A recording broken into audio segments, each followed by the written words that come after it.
ಕುಮಾರಸ್ವಾಮಿಗೆ ಮತ್ತೆ ಏನೋ ಒಂದು ಗಣಿಯ ಸಂಕಷ್ಟ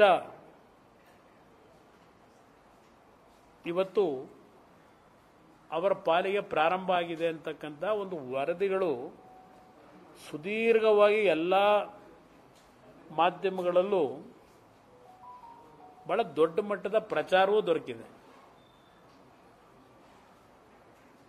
ಇಲ್ಲಿ ನಿಮ್ಗೆ ಗಮನಕ್ಕೆ ನಾನು ತರ್ತಕ್ಕಂಥದ್ದು, ನವೆಂಬರ್ ತಿಂಗಳಲ್ಲಿ ಗವರ್ನರ್ ಮುಂದೆ ನನ್ನ ಪ್ರಾಸಿಕ್ಯೂಷನ್ಗೆ ಸ್ಯಾಂಕ್ಷನ್ಗೆ ಈಗ ಹೋಗ್ಲಿಕ್ಕೆ ಕಾರಣ ಏನು? ಯಾವ ಕಾಂಗ್ರೆಸ್ ಸರ್ಕಾರ 2023 ಜೂನ್ ಜುಲೈನಲ್ಲಿ ಅಧಿಕಾರಕ್ಕೆ ಬಂದರು, ಬಂದ ಮೊದಲನೇ ದಿನದಿಂದಲೇ ವರ್ಗಾವಣೆ ದಂಧೆಗಳೇನು ಪ್ರಾರಂಭ ಮಾಡಿದರು, ಅದರ ಬಗ್ಗೆ ನಾನು ಸ್ವಲ್ಪ ದೊಡ್ಡ ಮಟ್ಟದಲ್ಲಿ ವಾಗ್ದಾಳಿ ಮಾಡಿದಂಥದ್ದು ಸರ್ಕಾರಕ್ಕೆ ಎಲ್ಲೋ ಒಂದು ಕಡೆ ಮುಜುಗರ ಪ್ರಾರಂಭ ಆಯಿತು. ಹಿಟ್ ಅಂಡ್ ರನ್ ಅಂದರು, ಪಲಾಯನವಾದ ಮಾಡ್ತಾನೆ ಕುಮಾರಸ್ವಾಮಿ ಅಂದರು, ಎಲ್ಲ ರೀತಿ ಮಾಡಿದ್ದು ನೋಡಿದ್ದೇನೆ. ಈ ಹಿನ್ನೆಲೆಯಲ್ಲಿ ನಾನು ಯಾವಾಗ ಸರ್ಕಾರದ ಮೇಲೆ ದೊಡ್ಡ ಮಟ್ಟದ ವಾಗ್ದಾಳಿಗಳನ್ನು, ಈ ಸರ್ಕಾರ ನಡ್ಕೊಳ್ತಾ ಇರ್ತಕ್ಕಂಥ ರೀತಿಗಳ ಬಗ್ಗೆ ಕಠಿಣವಾಗಿ ವಿರೋಧ ಪಕ್ಷದ ಸ್ಥಾನದಲ್ಲಿ ಕೆಲಸ ಪ್ರಾರಂಭ ಮಾಡಿದೆ,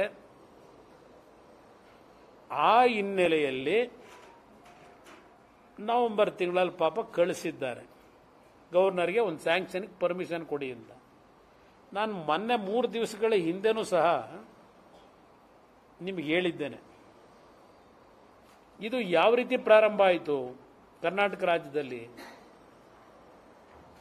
ನಾನು 2006 ಮುಖ್ಯಮಂತ್ರಿ ಆದ 2 ತಿಂಗಳಲ್ಲಿ ನನ್ನ ಮೇಲೆ ಬಂದಂತ ಒಂದು ಆಪಾದನೆ,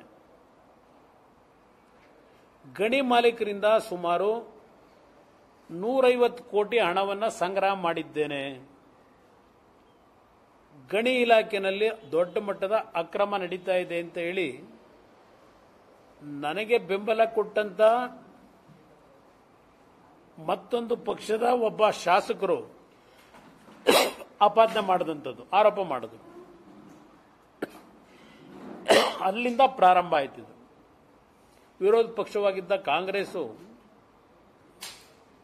ದೊಡ್ಡ ಮಟ್ಟದಲ್ಲಿ ಆ ಪ್ರಕರಣವನ್ನು ನನ್ನನ್ನು ಸಿಲುಕಿಸಬೇಕು ಅಂತ ಪಾಪ ಹೊರಟರು. ನಾನು ಅವತ್ತು ಸಹ ಹೇಳಿದ್ದೇನೆ, ವಿಧಾನಸಭೆ ಕಲಾಪದಲ್ಲಿ ಮೊನ್ನೆನೂ ಹೇಳಿದ್ದೇನೆ, ಇನ್ನೊಂದ್ಸಲ ರಿಪೀಟ್ ಮಾಡಿದ್ದೀನಿ. ನಾನು ನನಗಿರ್ತಕ್ಕಂಥ ಶಾಸಕರ ರಕ್ಷಣೆಯನ್ನು ಪಡೆದು ನನ್ನ ಮೇಲಿರ್ತಕ್ಕಂಥ ಆಪಾದನೆಯನ್ನ